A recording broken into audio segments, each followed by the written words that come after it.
course. Polling shows that a lot of people, especially independent voters, really want this to be a change election, and that they tend to break for you in terms of thinking about change. You are a member of the president's administration. Under a Harris administration, what would the major changes be, and what would stay the same? Sure. Well, I mean, I'm obviously not Joe Biden. I noticed. And so that would be one change in terms of, but also I think it's important to say with, 28 days to go, I'm not Donald Trump. And so when we think about the significance of what this next generation of leadership looks like, were I to be elected president, it is about, frankly, I love the American people, and I believe in our country. I love that it is our character and nature to be an ambitious people.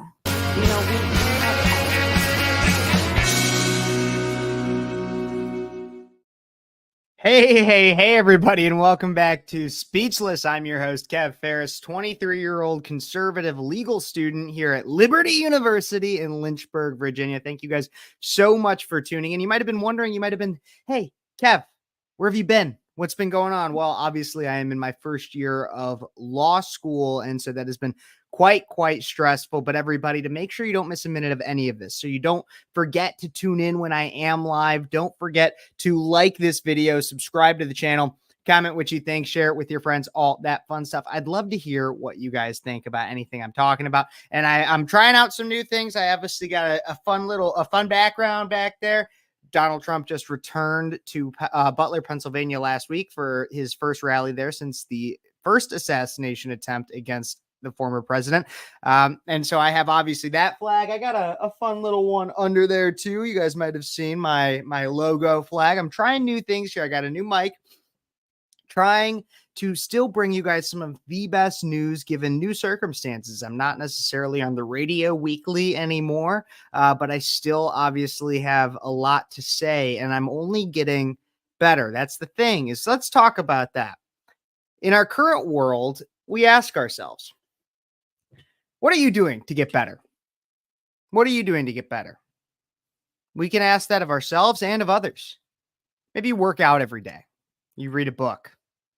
You spend an extra hour learning a new skill every day. You can ask yourself constantly, what am I doing to get better every day? But are you really making yourself better? Now, the reason why I ask this is because you can put a lot of time into something and still achieve nothing or even regress. The Kamala Harris campaign is a perfect example of that. But I want you to constantly be asking yourself, what am I doing today to get better? Which leads me into my first story, a personal one. And everybody, like I always say, please make sure you guys are commenting. I'd really appreciate any comments. I don't know exactly what this means. Z has nothing original. Is that maybe saying against me? My pronouns are not Z Zimster. So, but let me know what you guys think in the comments. I really would appreciate it. And let me know what you think about the background, the microphone, the sound quality, everything like that. But I want to start off with a little story today. If you guys are watching this later too, make sure you guys leave a comment down below a little bit further. I want to start off with a story. So every day I work out. Kamala, you're right, Michael. Kamala does not have anything original to say. We're going to talk about that. But many of you guys know I work out every day. And if you didn't, well, now you do. I'm actually running a half marathon this Saturday, so wish me luck. I'm very excited. But I work out every day. It's pretty important to me. Little over a year and a half ago, I weighed about 210 pounds, standing at a cool 5'8", 5'9", depending on the day. And I was big. Not fat not big because of muscle. I was fat.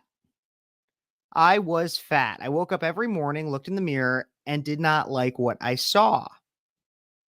Now, did I sit down and say, I'm not good enough, I could never lose the weight? That's not how it works. For a long time, yes. Until one day, I had enough. And I said, you know what? I'm going to make two small changes. I'm going to start walking to work every day. and I'm going to cut out sugared beverages. So now instead of drinking Coke, I'm going to drink Diet Coke. Now, from those two small changes, walking 2 to 4 miles every day and cutting out sugared beverages, I lost about 10 pounds in a month.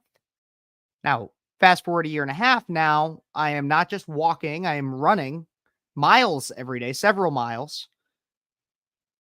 I'm going to be competing in a half marathon. I lift weights. I do a lot. I work out every single day. Not only am I not drinking sugared beverages, I do drink more water, and I do have like low calorie beverages that provide energy. Yeah, I still drink soda. I like it. Big whoop. But I'm choosing a healthier option. Now, why do I say this? I say this not to brag. I'm not trying to tell you and say, oh my gosh, I'm so great. No, I say this because I want to try to discuss the idea of the fixed versus the growth mindset. The fixed mindset, for everybody out there, is one in which you say, this is the way it is. It's never going to change. Nothing's ever going to get better, and I have no control over it. And now, if you genuinely don't have control over something, it's not necessarily a fixed mindset. You still always have control over how you react to something. However, your weight is something that, for the most part, by and large, granted, there can be specific circumstances. By and large, you have control over that. By and large, which I know I've said a lot now, but generally, to rephrase, you have the ability to count your calorie intake and count, especially with the idea of modern technology, count the amount of calories you exert. That's a pretty simple way to lose weight. If you exert more calories than you intake per day, you are going to slowly but surely lose weight. Now, I say all this because just like about a week ago, a little over a week ago, I made a post to Instagram and Snapchat where it was a picture of me in the gym at a mirror where I might have been flexing a muscle or two. And I said on it, simple caption, I said, be fat phobic. We'll even get it up on screen right now, Mr. Producer. I'm the producer, by the way. Be fat phobic. This is what I said. I said, be fat phobic. Now, I had some people that loved it. I had some people that were like, yeah, be in shape. Don't be fat. Be fit. I had some people that loved it. Then I even had some family members. I had others, including family members, that came at me. And they said, well, that's not what it means. Don't be fat phobic. Don't be fat phobic. Wow, wow, wow. And they tried to get into heated debates with me. And I go, and they tried to tell me what I believe. This is the thing, is they came at me and they tried to tell me what I believe. They said, well, you saying this means this. It means that you hate fat people because they're fat. That you discriminate based on someone's weight. That you automatically look at a fat person and the only thing you can judge them by is their weight. And I go, whoa, whoa, whoa, calm down. Calm down. It's not what I said. I said, be fat phobic. Not once did they really ask me. Until I said, calm down, not once did they ever say, what do you mean by that? What do you think? Why do you say that? Trying to better understand my perspective. No, they very quickly accused me of thinking all these things. And newsflash, every single person that I was criticized by, fat. Funny. No skinny people are coming at me and saying, I just want to spread peace, love, happiness, and give free seats on airplanes. No. Every single critic that I had of a larger body. So to explain to you what I meant by that, be fat phobic, I've talked about it on this show before, being fat, being heavy, is something that increases your risk of mental health decline, of physical health decline, heart attack, stroke, a multitude of issues, complications to childbirth. It is said, science has shown, that you are more likely to increase your lifespan by losing fat than you are by quitting smoking. It is healthier for you to lose fat than it is to quit smoking. Why wouldn't you be fat phobic? Why wouldn't you take time every single day to better yourself? I asked that question at the beginning of the show because it's something that's been on my mind a lot. I'm obviously taking a lot of steps to better myself here on Speechless, but also in my life as a law student at Liberty University. I read thousands and thousands and thousands of pages. I do a lot of work. Why? Not only to better myself, for my future family, but also for my country. Because in a time in which it seems the rule of law is constantly being violated by people in power and nothing seems to be done, we need people to know, just really know, what rule of law is being violated and how we can fight back against it. So that's why I sit here today in my, I don't know, I like it, nice apartment in Lynchburg, Virginia, 1,000 miles from home, to talk to you guys about how not only you can work every single day to better yourself, but to better yourself not only for you, but also for our country. So maybe, just maybe, you could see it as an opportunity to listen to this show, get even the littlest out of it. Leave a comment. Let me know what you think. Engage in a dialogue and critically think to maybe, just maybe, better yourself. One thing that's not getting better, though, however, is the Kamala Harris campaign. And that's what we're going to talk about next. Kamala has been steeped in controversy, the first of which being one you guys might have heard about this today. Kamala Harris accused of plagiarism. Real story. Kamala Harris was accused of plagiarism this week. I'll bring this up on screen here. Mr. Producer. That's me.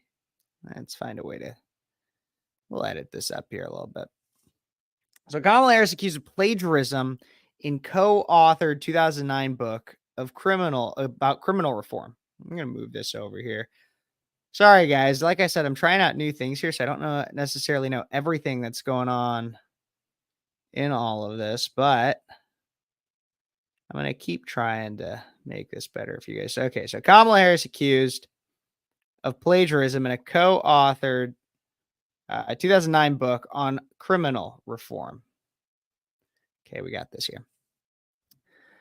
Is that a New York Post? A lot of people have been covering this, though, not just the New York Post. So she's accused of plagiarism in a co-authored 2009 book on criminal reform. Vice presidential candidate Kamala Harris is facing allegations of plagiarism after numerous passages from the Democratic presidential nominee's 2000 book, Smart on Crime, were discovered to closely resemble or perfectly match wording from other sources. Harris, then San Francisco's district attorney, wrote the book promoting a reform-minded approach to prosecuting crimes alongside ghostwriter Joan O.C. Hamilton, who told the Post when contacted Monday that she was surprised to learn about the alleged copying. Now, where did these come from? Well, they were published on X by Christopher F. Rufo, who posted many of these side by side to where you could see exactly what was being said, how they were either direct or seemingly similar. And they were found specifically by a man named Dr. Stefan Weber, who's been the plagiarism hunter, who was also the person that was, I believe, found out the former Harvard president. But if you want to take a look at some of these, I can bring these up on screen. Yeah, let's take a look. So Kamala Harris, this is like from her book. In Detroit's public schools, only 25% of the students who enrolled in grade 9 graduated from high school, while 30.5% graduated in Indianapolis public schools, and 34% received diplomas in the Cleveland Municipal City School District. And then obviously it's almost verbatim right there. About 70% of the United States graduates on time with a regular diploma. And so like some of these seem smaller. You might be like, okay, and this is like her seeming to copy directly from the Associated Press. But then you go to like things like this next one, which eventually I'll get to. Here we go. Kamala Harris from John Jay College of Criminal Justice. Now this one seems much more direct, doesn't it?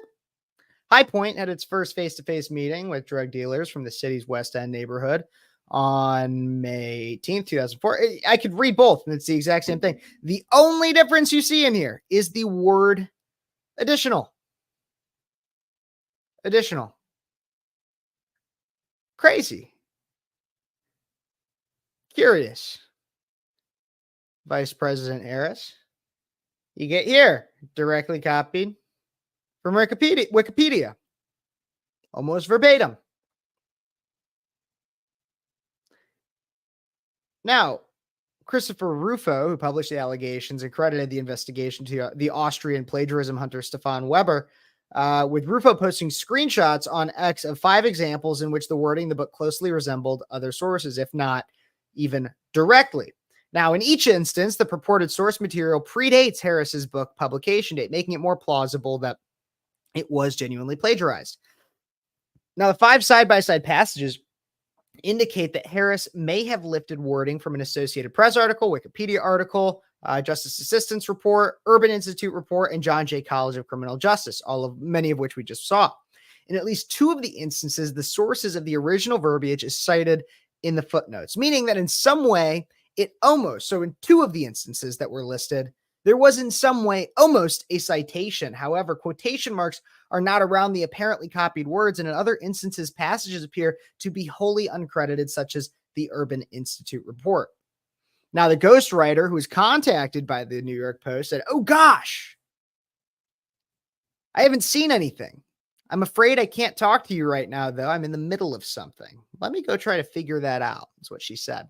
A report compiled by Weber and published by Rufo said there were numerous other issues detected in the book. Kamla fabricated a source reference, inventing a non-existent page number. The self-promotional content from Goodwill Industries was copied verbatim without citing the source. In many other instances, even when a source was cited with a footnote, the text was directly copied and pasted without using quotation marks. Quotation marks would have been the most transparent and honest approach. Also in non-academic books, further signs of dishonesty may be evident when sources were copied, but specific details were altered, such as replacing a Subway store owner with a sandwich shop clerk. Harris campaign spokesman James Singer said, quote, "This is a book that has been out for 15 years. And the vice president clearly cited sources in statistics and footnotes and endnotes throughout." Now, here's the thing. When we talk about issues of plagiarism such as this for Kamala Harris, when we talk about this, we need to talk about this with like a realistic intent, right? We need to talk about this where we're like, okay, what actually happened here, right? What are we actually talking about with Kamala Harris? Well, the way I see this is, like I said, we need to be honest with ourselves and with everybody else about this situation. Kamala Harris, I don't think, had almost anything to do with actually making this book. I think she had very little. I think that her name was on it. Genuinely. Like, that's what I think really happened here. I think Kamala Harris's name was on the book, and that gave us the ability to put. So what I mean by that is I don't think that the issue is genuinely Kamala herself. And if you see me looking over here, it's me editing the screen a little bit, making it look maybe a little bit prettier for y'all. So let's get this here. But so what I mean by that is I don't think I don't think Kamala actually had anything to do with writing this book, besides giving her name to it, maybe skimming over it, saying, yeah, that's fine. Oftentimes, these kinds of books are used so that somebody can get their name out there when they're considering running for a higher office. If you notice, every single person who has ever run for president, pretty much in the last 50 years, at some point said in it, they said they had a book released. It's pretty common. It's pretty common for a presidential candidate, Senate candidates, congressional candidates to release a book saying, here's what I believe. Here's my main issue. Memoir, even. Here's who I am. Here's who I am. Kamala, being a prosecutor at the time, I don't know exactly what she was running for back in 2010, likely wrote this with the help of a ghostwriter. Pretty much every person does. Even so far as to, if you look at this book specifically, which I can scroll back down so you can see Smart on Crime, it even says in the top corner with Joan O.C. Hamilton as the author, or as one of the authors. Well, at least we know she gives credit to her ghostwriter when it's due. Do I think that Kamala Harris nefariously intended to plagiarize other works? No. But this just shows that even a person who is likely, I can't say it's 100%, but who is likely utilizing the services of a ghostwriter still will not do the due diligence to understand, hey, maybe, just maybe, this ghostwriter did something wrong. And let's check if we cited our sources. Let's see if there's quotes. What about these footnotes? Why are these footnotes not directly referenced to the above text? Especially as a lawyer. And so that's the next thing I want to get into. And so many people, here's some inside knowledge for everybody out there. When you're a lawyer, actually one of the first things I'm doing in law school, I am in my month, is it October? I'm in my 2.5 month of law school, 2.5 months, almost 3 months into law school. And I have learned very, very specific citation instructions for legal writing. And now, no, that's not going to be the same kind of citation that you're going to have for a book such as this. But you learn pretty quickly that it's pretty important to cite your sources. If you're citing one court case, you do it. But you have multiple instances in which you reference it, you cite after every single reference of that court case. It's not something you stop to do. It's not something that you stop doing, or that you say, I don't really feel like doing this one. I'm going to stop. I'm just not going to do it. No, you cite every single one. The fortunate idea here is that you can do it is that Kamala could have done it through the footnotes or through many different options, quotes at least. But there was multiple instances in which it seems like she took, and even the other thing too is I want to give not credit, but I want to give slack where slack is due. When you look at some of these, and it seems like she's quoting, I can share this tab again. When it's not directly, like that one's not good. She's quoting directly from Wikipedia. Terrible. But if you look at like these, okay, the Associated Press, about 70% of U.S. students graduate on time. About 70% of the United States students graduate on time with regular diploma. Okay. As long as she cites where she got that statistic somewhere, not the worst thing in the world. The one that's bad is when you're literally copying and pasting from Wikipedia in your book. In your book. Now, Kamala isn't a journalist. Kamala isn't a scholar by any means. I don't think anybody would accuse her of that.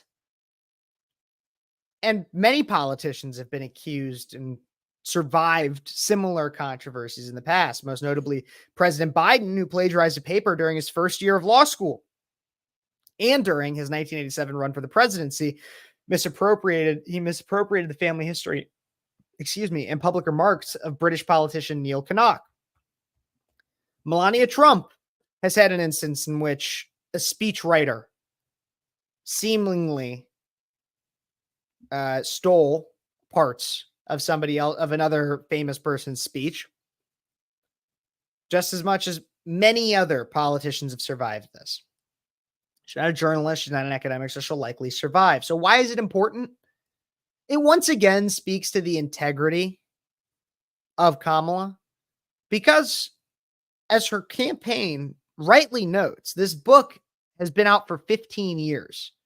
And the vice president clearly cited sources and statistics in the footnotes and endnotes throughout.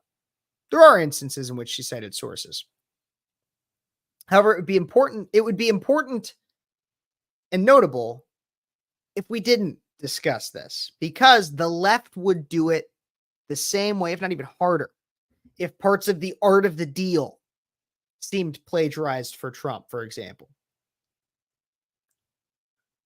If the exact same thing happened with the art of the deal, where it came out that Trump copied an encyclopedia, because Wikipedia wasn't a thing back then, or he copied news articles and minimally undercited, if not even at some points copied and pasted essentially, when I guarantee you part of that book was also written by a ghostwriter,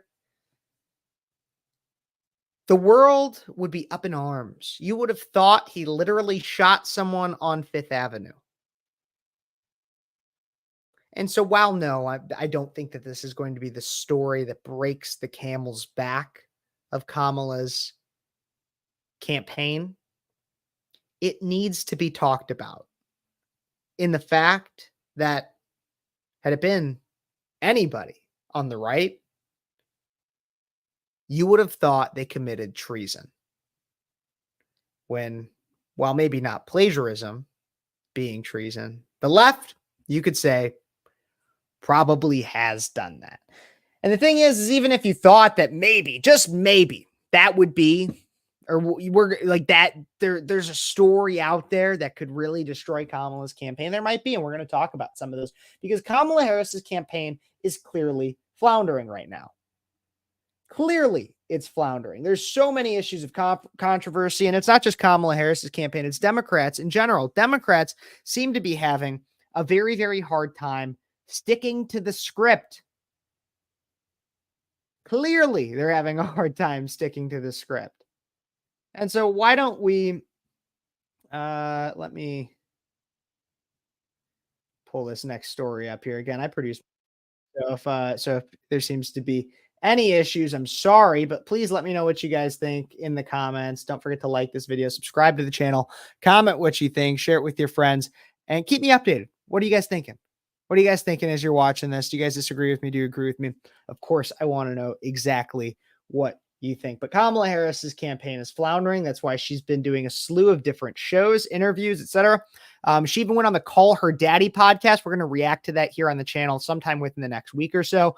Call Her Daddy, of course, being a kind of moderately degenerate podcast in which even the host had to hide the fact that she was getting married because she wanted to keep engaging her loyal listeners into slutty and frankly degenerate hookup culture. And so she was like, oh, fans, I can't tell them that I'm actually settling down and getting married. Otherwise, they're going to stop eating up the BS I tell them. And so, yeah, so that's the Call Her Daddy podcast. We'll talk about that a little bit later. She obviously went on the Stephen Colbert show. We'll pull up that clip that I played at the beginning sometime soon here. But I want to start off with how the entire Democratic Party is failing to function cooperatively. We'll start off with this today. Bill Clinton, which honestly at this point you could confuse for Joe Biden, went on a small rant. He went on a small rant while he was out, supposed to be campaigning for Laken Riley in one of the new camo Harris Walls hats. We're going to talk about those a bit more later, but he goes out and he campaigns for Kamala Harris. I may have actually accidentally just committed a Freudian slip by telling you exactly what he actually did. Is he basically slammed the Biden-Harris admin for their handling of the southern border. Take a look and listen right here to former President Bill Clinton. Not very long ago, didn't you? They made an ad about a young woman who'd been killed by an immigrant. Yeah, well, if they'd all been properly vetted, that probably wouldn't have happened. But if they're all properly vetted and that doesn't happen, and America is not having enough babies to keep our populations up, so we need immigrants that have been vetted to do work, there wouldn't be a problem. And he couldn't keep people all torn up and upset. Case in Georgia not very long. So you could tell that even by the midway point of that clip, he was like, "Oh, I gotta get back onto the script," because he goes off script and talks about Lake and Riley, which of course, like the border is the. I mean, if there was anything positive for Kamala Harris to sell, then the border would be her Achilles heel. It's the worst of the worst for her when everything she has to try to sell you is pretty bad. And so he comes up with the Lake and Riley, the most notable victim of a violent crime, in this case, murder, homicide, from an illegal immigrant. And that's what he says. He comes out here and he goes, Didn't you? They made an ad about it. A young woman who'd been, well, if they'd all been properly vetted, that probably wouldn't have happened. I agree, Mr. Clinton. Former President Clinton. I agree. But you want to know why he reverts back to this script is because in his old age, he's reverting back to the Democrat platform 20 years ago, where it was, we need responsible immigration and legal. But instead, Democrats have gone so far as to basically saying, open the border, open the floodgates. So then he tries to get back on the script and for some reason goes on a very weird tangent regarding birth rate, which we can have. America is not having enough babies to keep populations up. That's what he says. So we need immigrants? Why not encourage multi-children households? Why not invest in the long term instead of just shipping in and allowing anybody to come to our country? Why don't we encourage people to have babies? Oh, that's right. Because then what would we kill in abortion clinics, right? Now, it's really hard to get on the Kamala bandwagon because she doesn't really have any hardcore policies. And what she does come up with is pretty stupid. I mean, heck, she's even asked, like I said earlier, by Stephen Colbert, so you're a changed presidency. She's given a low ball by this man. This is an ally. Stephen Colbert is an ally. She goes on this show to get FaceTime because her campaign is currently floundering. And she's given a low ball, easy question. Let's analyze the answer right here. Polling shows that a lot of people, especially independent voters, really want this to be a change election, and that they tend to break for you in terms of thinking about change. You are a member of the president administration. Under a Harris administration, what would the major changes be, and what would stay the same? Sure. Well, I mean, I'm obviously not Joe Biden. I noticed. And so that. Okay. That's like, what would the changes be? Her first thing that she comes up with. Now, maybe she's starting off with the easy things, right? Maybe she's starting off with the easy things. But the first thing that she comes up with is, I'm not Joe Biden. And you'll hear her say next, so that would be a change.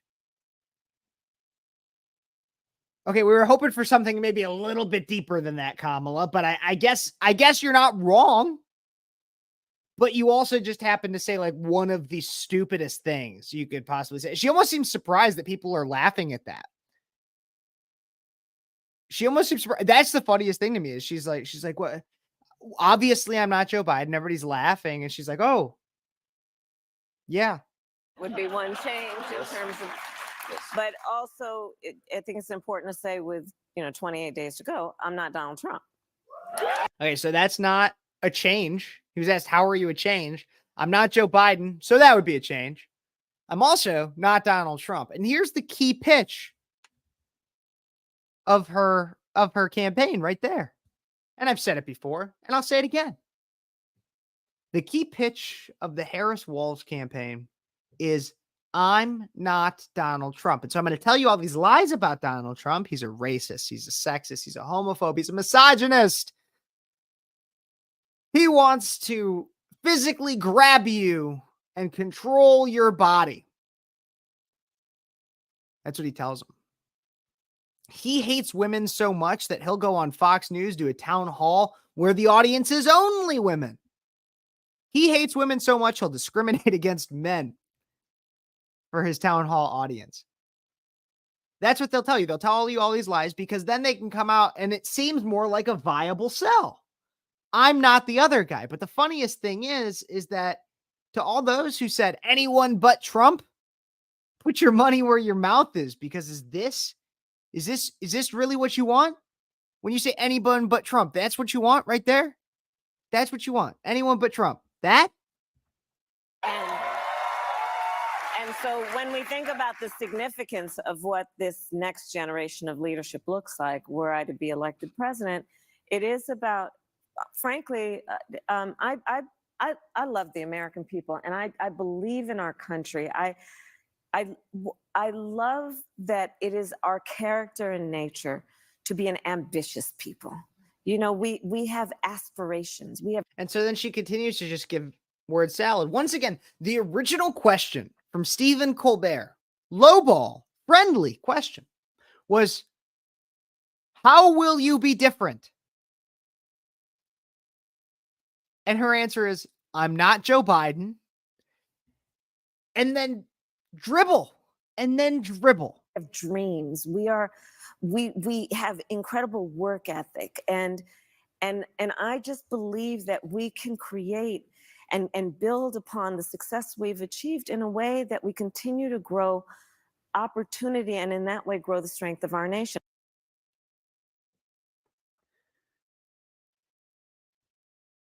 That's it. That's the clip. Seriously, that is what Kamala Harris will say when she's asked what's different. You want to know why? Ultimately, you want to know why?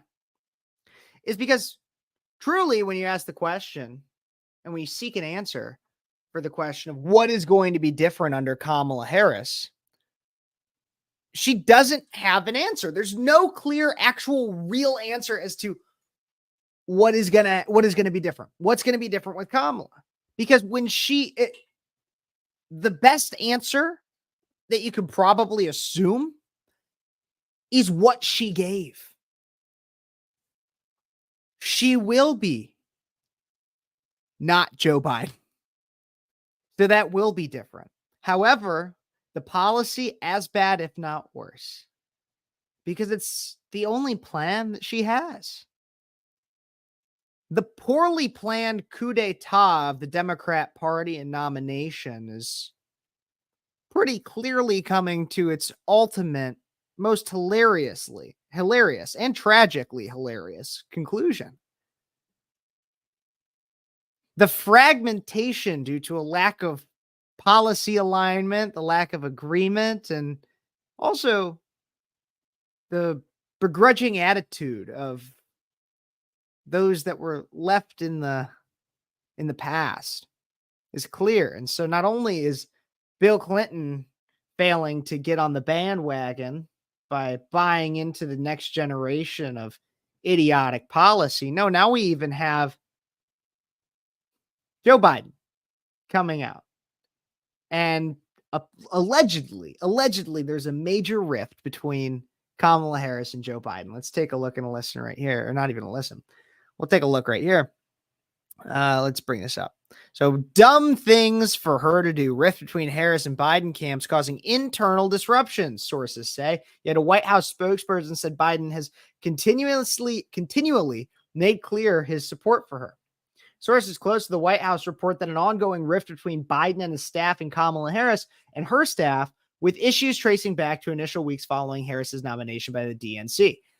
The squabbles have ranged from whether Biden's main surrogates should continue going on TV or be replaced with new Harris surrogates, to debate over whether Biden is undermining Harris's messaging Other issues have included complaints from the Harris camp that the White House has not moved quickly enough to add staff to the VP office to help deal with the bigger workload. The revelations surface in a new report Axios published Sunday. Everyone from the president on down knows how important the election is, and we always anticipated a number of staff who would want to transition from the admin to the campaign for the final stretch. A White House official told Axios, however, simultaneously, the White House has been frustrated over the Harris camp's rules around who can be moved to her office and when, other sources inside the White House told Fox News. Meanwhile, Biden staffers also reportedly felt dejected over Biden's exit from the race, sources said, forcing them to play second fiddle to the VP. They're too much in their feelings, a Harris ally close to the campaign told Axios. One example of Biden not adequately coordinating his message and schedule cited by Harris campaign aides came on Friday. Biden held an impromptu press conference from the White House to update the American public on the government's hurricane relief efforts. Meanwhile, Harris was campaigning in Michigan at the same time, and dueling events served to effectively lessen the number of eyes on Harris. Biden was supposed to be out of the country that day, but he reportedly felt it imperative to stay back and oversee response efforts to Hurricane Milton. Look, I've obviously been heavily critical of Biden on this show since the beginning of his presidency. But credit where credit's due, that actually was probably a pretty good option for him. Now, we can question the motive. He says he stayed back because he found it important to help out with the hurricane efforts. I think it might just be at his old age. He just wanted to cancel plans because it was easier and less strenuous on him. But given the fact that I can't be let inside that mind for both physical and reasons of the fact that I don't think I have the mental capacity to understand a brain that small. It is probably a good thing that he stayed back. And it also was not a good thing that Kamala just continued campaigning and made less than adequate statements regarding the hurricane, the lives lost, and the devastation. That said, this is perfectly emblematic of what I basically called, what a lot of people called back when this happened. Biden was forced out. We knew this. He said often, I'm staying in. I'm staying in. I'm staying in. And all of a sudden, nope. I did really bad at a debate. People saw my mental decline. I got to get out. He was forced out. This was the coup d'etat against the DNC. And no wonder Biden would be a little unhappy. And not only Biden, but the staffs. You know the amount of people that work for Biden, for Kamala? And I use the term work loosely. I mean, are employed by Kamala and Biden. I will say, Biden's handlers probably work extra hard and deserve a raise. I will say that. And Kamala's speechwriters probably deserve to be fired. All that said, they aren't necessarily being able to bank off of Hunter's business dealings or the ability to cash in on all the donors, favors, and just basically the social capital that Harris has from her lifetime in the political sphere, if you know what I mean. They're looking out for their job security. These are people that want to keep their jobs, and yeah, they'll probably end up on their feet somewhere else, but there's something to be said about working in the West Wing, working in the White House. And Kamala Harris's poorly planned coup d'etat has left a lot more than just Biden unhappy. And that, my friends, is abundantly clear. But what could be going right for the Harris campaign? Well, I guess it's that not all eyes are on Harris in terms of the controversy. There are bigger issues at stake. And one of those is Tim Walz and major controversies surrounding him. Tim Walz, the Harris VP pick, I've covered things about him on this show before, on my channel at least too. If you like, subscribe, share, and comment, you'll be able to see, especially on YouTube and TikTok, you'll be able to see different shorts and stuff that I create, debunking, talking about, exposing different stories regarding these people. One of which, especially Tim Walz. So I want to talk about the story that's been circulating all over the internet. And this is that Tim Walz allegedly did some pretty sketchy things as a teacher. I'm making sure I pull up these posts. These posts are being posted by a man named DocNet YouTube, at DocNet YouTube on X, formerly known as Twitter. So if we take a look here, this is the first one. And I want to talk about all these with a grain of salt. And I'll explain why. But first, let's just take a look at the posts. I gotta stop the screen share. It lost connection to my audio. Here we go. Just to make sure in the event. So this is what Doc says. So according to this, on August 1st, 2024, this individual received his first communication from a now grown man who claims to have information about Tim Walz. I initially received a DM from the person. I gave the person my email address to send me more information. This was the initial email. This is what it says. Tim Walz, if Tim Walz is the VP pick, I have information on him that is of a personal nature, as he was a teacher of mine in Nebraska. If you want to know more about this, let me know. And then further, I highly doubt Tim Walz is going to be the pick. I don't think there's any way that she would pick. She does not pick Shapiro anyways. This is the thought process of a lot of people at the time. When we go further, after Tim Walz was announced, I had not contacted back the individual who had reached out before Walz had been on August 8th. The individual reached out again, this time with a little more urgency. But since I got many tips, I honestly did not think this was real, especially when the individual hints at abuse. I ignored this email.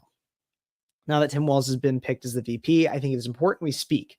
Your work with child trafficked children is the reason I'm reaching out to you. I've seen how you have told stories of others. I'm willing to tell you my story with Tim Walz. I became close with him and his wife, Gwen. This man is one of the biggest liars you will ever meet. He manipulated me. He did unspeakable things with me. I can give you details that nobody else can. That's what it says. And then we get to the actual allegations actually being alleged. And so the person first sent one email that was like this. I was at an Indigo Girl concert. He invited me to an Indigo Girls concert. He tried to he kind of like, it was like a date essentially with the student. And so here is essentially what was said in a letter that kind of outlined this a bit further. Let me see. I might bring this full screen for you guys too. So here's my story. During the concert, I became extremely tired. I did not know if it was the alcohol, so he'd been served. I did not know if something was put in the alcohol, but I remember dancing with Tim Walz. We were slow dancing. I remember his hands being inside my pants a little. He was telling me that it was natural. He was telling me that it was okay.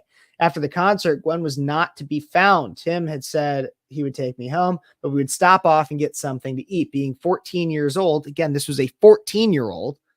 I thought this meant McDonald's. To be honest, I thought I was having a great time. I thought I was beginning to think that I was gay. When we stopped to get food, it was a tavern. I never realized till I was older that it was actually a gay bar. There were only a couple of women in the entire place, but they were really not women. I don't remember how long we were there. I don't remember the drive back home at all. The next thing I remembered, I was naked. I was in the home of Tim Walz. He was giving me oral sex. I remember it only took seconds, maybe a minute for me to ejaculate. I thought this meant I was gay. I thought this meant I was really gay. I did not understand it was just a physical reaction. I remember being upset. I thought Gwen would walk in. He told me not to worry about that. He told me Gwen would not disturb us, kept reassuring me. There's more. Essentially, this is Tim Walz getting accused of sexual assault against a student. There are other allegations. In fact, there's even an email within this kind of thread here from this black insurrectionist, in which he has a statement saying that he was not. I know of at least one other person who has come forward and not yet received the publicity that I am now receiving. I want to give you some of the places that I went with Tim Walz over the course of the time I was abused. 2 concerts in Omaha, Alabama. I was one of the students who accompanies Tim Walz and others on this trip to China, which Tim Walz has admitted to, that he had these trips to China. When Tim Walz received his DUI, it was after an evening spent with me. I fully expect that Tim Walz is going to retaliate against me and possibly my family. He's become a very powerful individual. And so you might be saying to yourself, okay, Kevin, this is like some random guy on Twitter. I mean, he does have 350,000 almost followers. This is just some random guy on Twitter, though, like coming out with all these allegations. What the heck? Like, this isn't true. The mainstream media isn't covering it. True. And that's why I say take these things with a grain of salt. But let's analyze this a little bit further. Just a little bit. There's a difference between the words possible and plausible. Almost anything is possible. A lot of things are possible. Could a meteor fall from a sky right now and destroy my car in the parking lot outside of my apartment building? It's possible, but is it plausible? Likely not. Likely not. So let's weigh the possibility of this. The possibility of this is there. Absolutely. Tim Walz was a teacher, obviously taught many students, was a teacher at those times. He did take kids on trips to China. His wife's name is Gwen. Like, this is obviously a possible accusation from this Jim Doe. But is it plausible? Well, Tim Walz has bragged that he was like the founding teacher, or even maybe the founding student at one point, about the Gay Straight Alliance. He has been a fierce defender of homosexuality and the idea of what happens in the bedroom should stay in the bedroom, which, when you really think about it, that was honestly, and this is a quick tangent, that was a huge thing that was always said about gay rights and everything, was what happens in the bedroom is none of the government's business. Now, I get the idea of what you might be saying. What happens in my bedroom is none of the government's business, meaning like I should be able to have sex with who I want to have sex with. First off, that doesn't restrict the idea of marriage whatsoever, that theory. So it couldn't be about gay marriage, or at least a logical person wouldn't attribute that colloquialism into gay marriage. But then you think about it a little bit further. What happens in my bedroom is no issue of the state. Seems like the kind of thing that you might start off with something that's more socially acceptable, such as homosexuality, and ultimately it gets snuck in there to actually also apply to pedophilia. Maybe. So when you have a man who says something like that, started the Gay Straight Alliance, seems to advocate for the idea that you need to be who you are over, I mean, I believe that was even a quote from him at one point, that's more important. Being who you are is more important than your rights of some kind. Maybe it's starting to seem a little bit more plausible. Maybe it's starting to seem a little bit more plausible. Well, then we even consider the idea of, hey, maybe it's not just a little bit plausible. Maybe we also consider that even his wife has done some interesting things out of character that should be called into question. Let's take a look here. As a teacher in the 90s, Gwen Walls brought up sexual orientation on the first day of class. On the first day of class, former student, I was stunned. I'd never heard a teacher ever talk about gay issues from the front of the classroom. Democratic vice presidential nominee Tim Walz' wife discussed sexual orientation in the classroom as a high school teacher and spoke to at least one student about his sexuality before he had told his parents he identified as gay. The student said during a campaign event aimed at LGBTQ voters. Jacob Reeton, a former student of Gwen Walz, when she taught at a high school, Mankato West High School in Minnesota, has said on numerous occasions that Gwen Walz told his entire class on the very first day of sophomore year that her class was a safe space for any student that identified as a gay or lesbian. 15-year-old Reeton, like many other students, had never heard a teacher discuss gender in the classroom before. Reeton, who had not yet come out publicly as gay, shared that he had been bullied and accused of being gay since the 7th grade, but did not know anyone who identified as gay, nor seen LGBTQ people portrayed on television. I was stunned. Reeton, who is now a 42-year-old lawyer in Minneapolis, said during a Tuesday Out for Harris and Walz virtual Zoom call attended by Hollywood celebrities and Tim Walz himself. Reeton said on the call that Gwen Walz was the first person he came out as gay to and was immediately told stories about how supportive the Walz family was of other gay students. Now, it would be ludicrous for me to say that being gay automatically makes you a child predator. Ludicrous.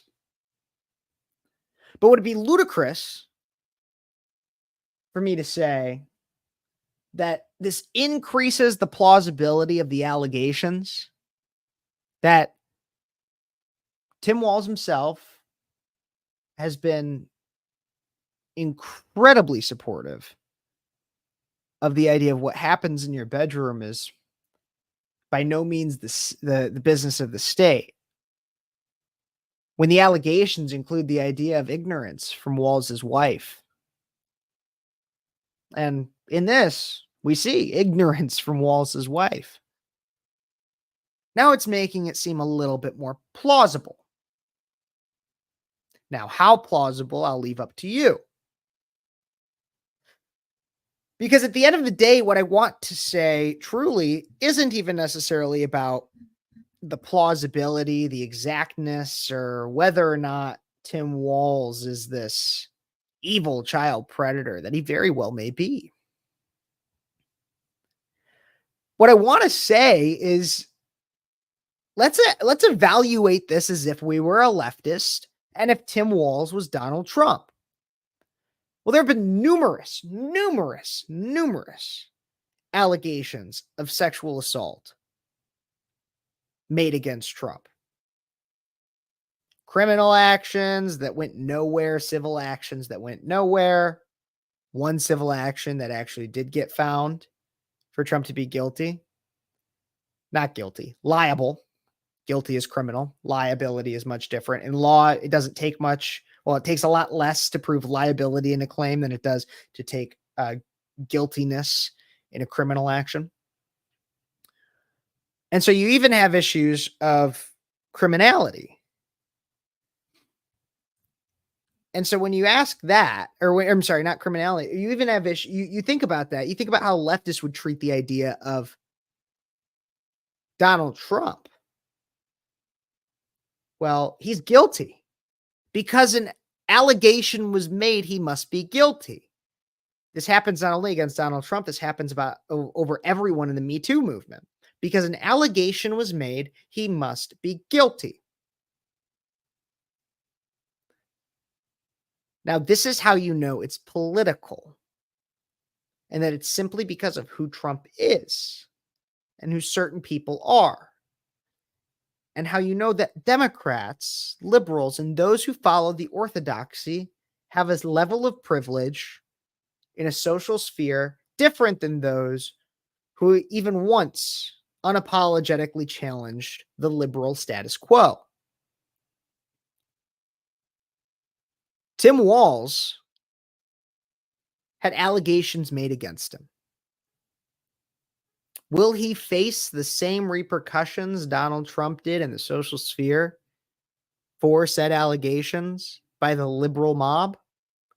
Of course not. Why? Because if he isn't explicitly advocating and advancing the agenda of the liberal media through these allegations, at a minimum, he does enough outside of the allegations for them to excuse just a little bit of being a child predator. That's essentially what we're seeing here. That is what we are seeing with these allegations against Tim Walz. Again, they're allegations. Weigh yourself whether or not you believe they're possible versus plausible. Weigh that yourself. But what is undeniable is that if these same allegations were made against Donald Trump, he would be guilty before the first email to a liberal mom. It wouldn't matter. You could say something so almost impossible, where the plausibility is practically zero. But if it made Donald Trump look bad, it would be plastered on the mainstream media. Allegations against Donald Trump. Allegations. Even if it was J.D. Vance. Allegations. But when it's Tim Walz, you don't believe all victims. You'd have to be crazy. Everybody tune in probably tomorrow, sometime soon. I'm going to do a little bit of a breakdown of the manliness issue we are seeing with the Harris campaign leading up to less than a month out for the presidential election. What is a man? What does it mean to be a man? A new ad, fascinating new ad from the Harris campaign really targets real men. Real men. We'll talk about that sometime soon, everybody on Speechless. I do have to get to doing some law school homework. Thank you guys always for tuning in. If you're watching this after, don't forget to leave me a comment somewhere below. I'd appreciate it. I'll take a look at them. Thank you so much. God bless you guys. God bless America. And until next time, you've been watching Speechless.